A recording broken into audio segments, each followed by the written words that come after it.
Welcome back, guys. Today we're going to talk about fear. And really, I was thinking about this, for about a week now, because about a week ago, we started getting these posts from all these meteorologists. Okay, this big storm's coming to central Illinois and all this stuff. And I'm obviously want everybody to be informed and aware. But to me, and I was talking to some other people, it was getting over the top with the amount of meteorologists, and you know how it is. You click on one, now your feed's flooded with other meteorologists trying to, spin it their way. And at the end of the day, what they're capitalizing on is fear to get those likes, to get the clicks, the watches, the shares. And I get it from that aspect. Everybody wants to be an influencer, or if you're a meteorologist, you want more and more followers because you want people bringing in your information. I totally get it. But when it's so much and it's building up so much fear to the average person that unfortunately is attached to social media, they kind of get rooted in that fear, and then they stop living their life for that day I'm going to have to just hunker down, or I need to go buy more food at the grocery store. I need to be, again, like I said, there's nothing wrong with being prepared. And whether it's business, anything, being prepared is important. But letting fear take over is where I think people start to mess up.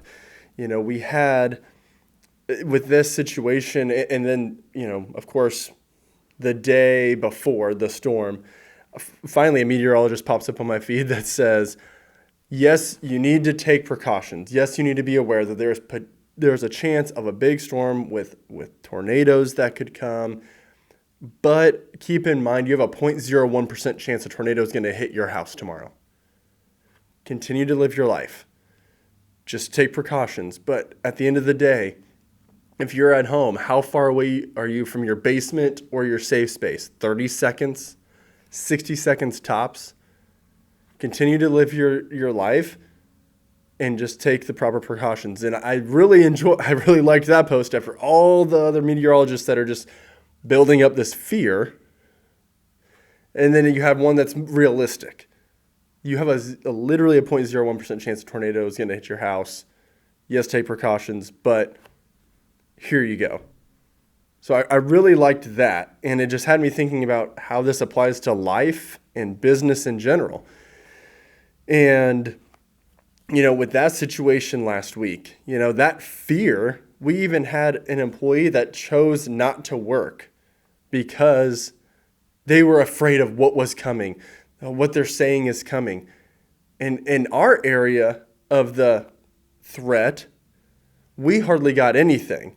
The week before we had less of a warning and less buildup, and it was way worse with winds and rain than it was this past storm. And it just made me think, no offense to that team member, but they let that fear make it to where they didn't make their money that night to be able to use that money to pay their bills, etc. And I'm just thinking, if you let fear of something like a potential storm change your outlook and completely change what you do, obviously that's the same applies for people just being afraid of failure, to take risks in business and in life. And that's why being an entrepreneur is so hard and so demanding yet rewarding, because you have to take the risks and go against the fear if you want to accomplish the big goals.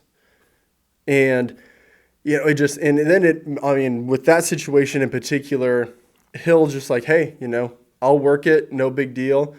And that's why I've said this many times on this podcast. It's so important who you decide to marry and spend your life with, because for Hill and I, we both have that mentality of we will pick up the slack at any of our restaurants, or we will cover something if that's what it takes. And for her to go from what was going to be an evening of just doing some stuff as a family to working a shift, not complaining about it at all, just taking it head on. Normally I'm the one that has to do that. But on the rare occasion that it's her, I'm just always so proud of the fact that I married somebody that is completely fine with doing whatever it takes. and making the sacrifices and not allowing fear or negativity to build inside of her so she could take on just working a simple shift and making sure everything was taken care of. So again, I just think it's so important that, especially if you want to be successful, marry somebody that wants to grow and be better and is not afraid of grinding and working hard and making the tough choices. Because if it wasn't for that, we wouldn't be able to then, I was able to stay home with the kids that night and spend some extra time with them while she took care of things. And actually it ended up being a busy night because the storm did not hit near as hard, particularly to our area. And I ended up taking the kids in to help her for an hour because it was busy. And then we got to do that as a family. We got to have that reward, and she made over $250 in one evening just doing what it took to make sure everything was taken care of. To not let fear take over, to take control, to not be worried about, yes, there could have been a bad storm, but I mean, when I just keep reverting, it just kept me thinking of business and all the people that don't take the leaps, don't take the chances because, yeah, I could fail. Yeah, that business could not work or whatever. But if you let the fear consume you, you're just going to be bitter. You're not going to enjoy life. I know so many people that let fear win all the time on a daily basis, and they just continue to spiral in the same, and they get into that victim mentality. Oh, poor me. Well, you make your own life decisions. You don't have to let fear take control of you. Taking the risks is where you're going to get the rewards. Fear just gets you complacency and disappointment. Honestly, that's just what I think of when I think of just letting fear take hold of you. And obviously for me and Hill, for us, not just the fact of letting fear take hold of us, but we have strengthened our faith in Jesus, that no matter what we're going to face, no matter what trial we're going to come across, because they're going to happen day in and day out, but just understanding that we are rooted in our faith, and no matter what, we're going to be okay. No matter what, the battle is already won. We're already saved. That's where our strength comes from, is our faith in Jesus. It made me think of 2 Timothy 1:7. For the Spirit God gave us does not make us timid, but gives us power, love, and self-discipline.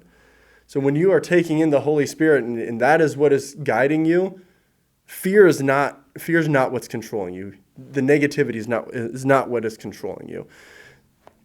And it just makes me think about all the people I know that just let fear win, all the people that are so close to achieving their goals, and they let that, the fear of the next step beat them.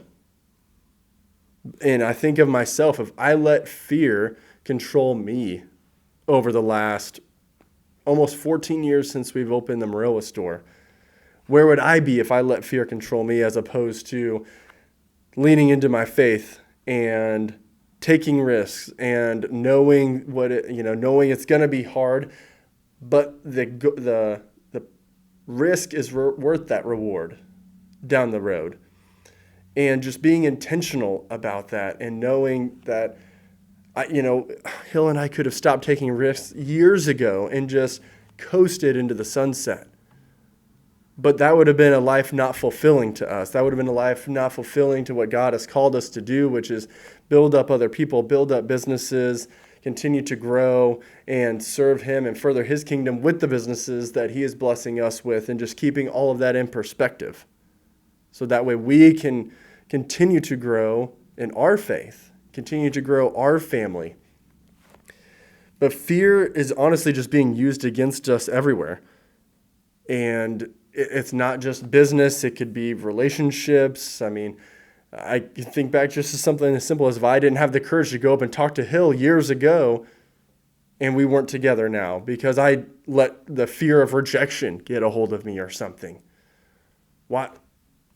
There's just so many ways that fear it literally just stunts your growth. It destroys anything good. Now, I think you need to be tactical as far as what risks you take in business, relationships, anything, you need to do your research. You need to work on things. But at the end of the day, if you're coming down to just letting fear win, then you're just going to live a life that's not fulfilled. It's going to be full of negativity. And it makes me want to just hammer into people's head that you can't let fear control you. You can't let the what if negative side control you. You have to be okay with failure. It's okay. I've failed plenty of times in business, in making decisions, in the way I've handled situations. But I've learned from them and I've grown from them. So that way I can then do better the next time. And that way, or I can, have more insight before I take that next step or that next risk. Chapman, when you're thinking about fear and risk, I know that we had conversations about, last week's storm was just, what kind of got my mind spiraling on this. And, the fear that was getting, because, at the end of the day, for social media, for clicks, likes, all that stuff, it's going to be either fear or, just, those types of hooks that get you to look at that stuff. And I feel like fear and negativity attracts way more than the positivity does because, misery loves company. Yeah, it's funny because I remember before we owned a business, my thought process on, whether it was storms or specific things was way different than it is now that we own a business. I think I probably, when I was working for you before we owned TLC, if it was going to, big snowstorm, I might text you guys and be like, hey, are we open? And you're like, yeah, are you kidding me? Like, why wouldn't we be open?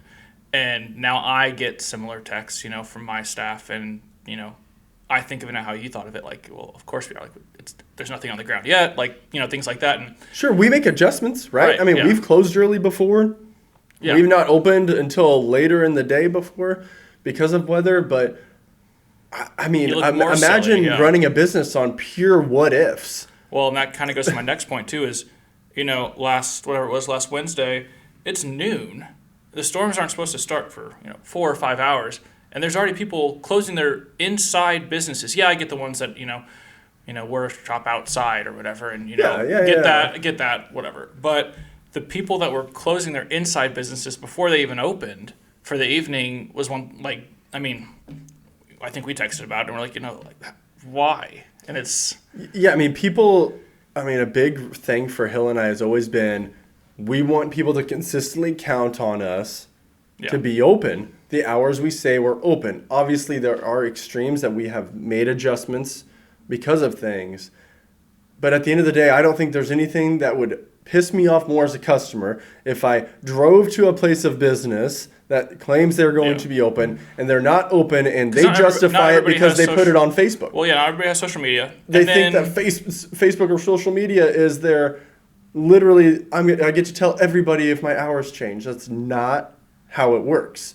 Yeah. And that person, that family that drove to your business, and you were closed, and they had no way of knowing aside from if they had social media, they might not ever come. They might not even come ever again. You might have just lost a customer forever because me personally, I know that's how I would be like. Well, now, obviously, they might find out it was some sort of family emergency or whatever. I understand things can happen, but Hill and I have been open for coming on 14 years, and we have always been open our hours unless an extreme weather issue. Right, and my other thought is, unless you have every single person, say this, example business one has, 10 people working that night, is the owner saying, no, we're going to be closed, and then every single person there is out that money? The only reason that I could see, it being justifiable is if, all 10 people said, I'm not coming in tonight. And then it's like, okay, well, you can't really do anything about it. You can't run, a big business with one person in most cases. Sure, yeah. But otherwise, it's like, what kind of image are you giving yourself as a business owner or boss by telling all these people, hey, we're not going to be open tonight? Well, and that's why the team member that chose not to work last week, we weren't mad at them. We never are going to force somebody to work if they are worried about something. But they let I mean, it was just a prime example of letting fear Yeah. control your decision And miss out on $300. and miss out on a good Yeah. amount of money because you allowed fear to win. There was no it wasn't like this is 100% tornadoes hitting this area. I mean, you would never. There was never a 100. Like, I mean, and that's the thing. That's the fear of social media. And I don't really like to talk about politics, especially with the podcast. But it's the fear in politics that gets all this division going, get all these groups stirred up. It's just, like yesterday. I mean, I started yesterday just staying off social media. I decided I needed to fast it for a little while again, like I did a few months ago. So much clearer headspace. I mean, just the junk that gets put on social media because people just want a like or a share or a pat on the back or whatever, and it's like, okay, but most of that stuff is trying to cause negativity or spread negativity, not necessarily positivity. All right, and I remember when you guys took the fast, Callie took the fast, I tried to limit myself. At that point, especially for Callie, it was more of like a anxiety inducing thing, looking at all the posts from everybody else and comparing and all this stuff. And, she felt really good when she was fasting. But I think one thing at that point we didn't talk about was going back to the original topic is the fear that social media can cause, whether it's not just meteorologists, it's, No, that was just the example that had my head spinning. I'm like, and I'm literally in real life watching people allow a meteorologist on social media to make them afraid to even live their life that day. They think they just need to live in a basement or whatever the whole day, and I'm just, holy moly! Guess what? I'm still grinding, so I'm gonna get another step ahead of you. It just takes me back when you were talking at the beginning of just the times of COVID at the beginning of that, and how social media just ramped up everything. And there's facts, all that stuff. We don't need to get into all that, but that caused widespread fear. And I think without social media, would it have been as big of a fear-inducing thing? Definitely not. Well, but now that we're on the other side of it, I can think of like the Andy Frisellas, the Gary Vaynerchuks, those type of entrepreneurs. They won off of COVID because while everybody was sitting back, either stationary, which there is no such thing, they were losing ground. They were all pushing forward. Hill and I were pushing forward. How do we keep not only making our businesses better and growing our businesses, how do we grow the other things that we're doing? We bought more real estate during COVID than we did the 5 years leading up to it. Yeah, and I think between both of our businesses, we stayed open the entire time. We figured out what to do, and we were crazy busy during those times when everybody else was, sitting back. Yeah, but fear is such a liar.